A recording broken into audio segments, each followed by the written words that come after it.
Alright, lads, so it's October 31st, and with that, we did get this month's dev comments. In this case, nothing entirely too new, but they do give us a confirmation of when we can expect this new update and everything that is going to be coming out to the game within the next week or two. In my opinion, that's pretty cool. I'm looking forward to some of these things. Usually, updates like this come out at the end of the month, so I'm kind of excited to see these updates again within the next week or two, as it is stated to be coming out early November. With that said, though, let's go down and see what Caleb have to say. Starting off here, we have Caleb saying, "This is the dev team. We hope you enjoyed the Burn the Witch collaboration campaign that we held early this month. We would also like to take this opportunity to apologize again for postponing the Halloween Crown Summoned monster. For those that missed this whole situation, Toshiro's SA3 was a trap mechanic. It was classed as a mini attack, and he himself is a range character.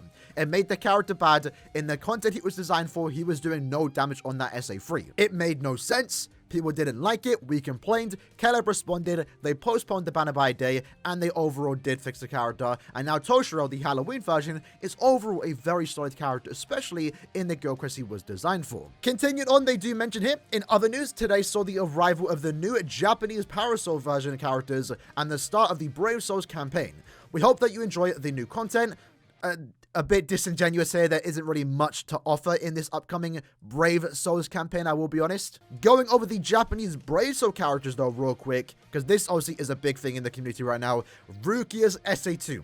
We made a video about it 2 days ago. It's a mini attack. She's a ranged character. It's the exact same situation as Toshiro, and her SA2 for some reason also had a longer than usual cooldown, that being 40 seconds. I'm happy to announce this morning Caleb did actually address that, and they have fixed her SA2, lowering the cooldown from 40 seconds to 30 seconds. Unfortunately though, they have not fixed the issue with it being a melee attack. So the character is better now. In Guild Quest content though, she's still not ideal because that SA2 is not doing any damage. If you're still not happy with the outcome of this situation, continue to go on Discord, continue emailing them, let Caleb know we still want this character fixed. Because for those that aren't aware, this doesn't just affect it in Guild Quest. It's not a Guild Quest problem. The upcoming Limit Breaker mode, the mode this character was designed for, what do you know, the rules is range damage times 2. So guess what? This character's SA2 is not getting that damage buff. So for those that were saying they don't care about Guild Quest and this doesn't affect them, it does. And it affects her in the mode she wants to be used in. So we did win the battle today, getting her cooldown reduced down to 30 seconds,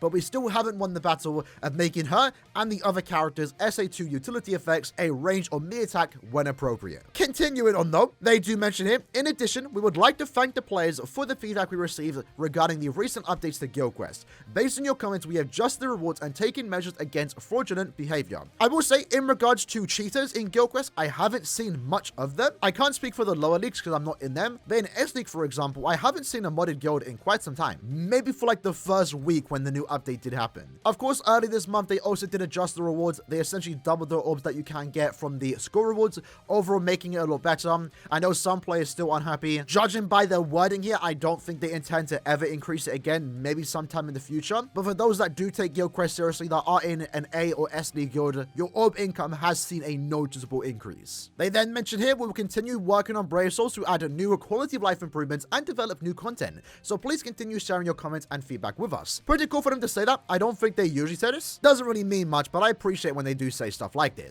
With that said though, let's have a look at the upcoming updates. So again, this all is coming out early November. So everything we're about to read is coming out within the next 2 or so weeks. First up, they're going to be adding new bonus abilities. These bonus abilities will be able to increase the character's stats. So it looks like it's going to increase their base stats, and that's important because we can transfer that to our characters through link slots. The idea for this is for us to make our main character even better and gives you a reason to level up the link levels of your link characters, the characters you plan to use as links. We still don't know how much stats we can get from this, but even if it gives like an extra 200 attack, 300 attack for example, it is going to be noticeable. And in Guild Quest content where stats do matter, this is going to potentially make the very hard difficulty of Guild Quest potentially a tad bit easier, especially when it comes to using normal attack damage characters. For those that don't know, in the very hard Guild Quests, the enemies have a 4,500 defense stat. If you can't get your attack stat higher than that, you're not doing any damage on your normal attacks. So this is going to be a way for you to potentially make your NAD characters do more damage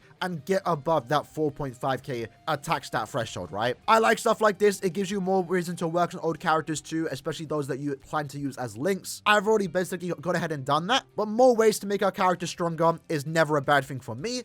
Secondly, improvements to bonus abilities. They mentioned here they're planning on adding a new item which allows players to change or remove bonus abilities without using materials. This is pretty good, especially again for Guild Quest where you're constantly changing your bonus abilities. I know I change them a lot, and this new item is supposed to help us with that in case you don't have the materials ready. We have no idea how common or rare this item is going to be. I would like to think it's going to be relatively common, but I do know as someone that's played this game for a while, over time this item in particular will become eventually more common, right? We kind of saw with Hogakus and other materials that started off really rare and then they just became easier to get over time. Hopefully though, this case, this item, whatever it is just easy to acquire right from the get-go. Next up, they're going to be adding a new co-op quest. So they did mention this last month. We get a bit more information here. The idea is that this co-op quest is for us to use any character we want, our favorite characters. As mentioned here, we'll add a new co-op quest in which players can use their favorite characters. The new content is planned to be playable a certain number of times per day, and the rewards for clearing the quest will include materials used for strengthening your characters and also friend points. So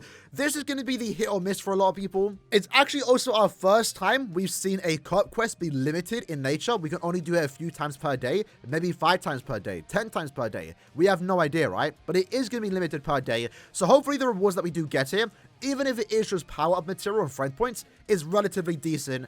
And the idea, I guess, is for you just to log into the game, do this one co-op quest, play with some other players, and just have fun using whatever character you have. As long as the quest is fun, I don't really mind it. But I do know, as of right now, maybe some veterans might not even care about it because the power-up material and friend points maybe aren't as valuable to you. At the very least, though, for those that are new players that are still in the starting stages of the game, maybe mid-game, for example, could probably benefit from this, depending on the items that we actually can get. I don't mind that the quest is limited per day. To me, that's not really much of an issue. The way I see it is just that every day I log into the game, I have something extra to do, and that is to do my daily run through this particular quest. Now that they implemented, though, a quest that, is co-op related, that does have a limited number of quests per day, it would be cool if they could also do that for other content. Let's say during a big celebration, there's a special inheritance zone quest that is limited. You can only do 5 runs a day, but it gives you a massive amount of rewards. There's no guarantee they ever do that, but now that they've started to incorporate, quests that are limited in nature,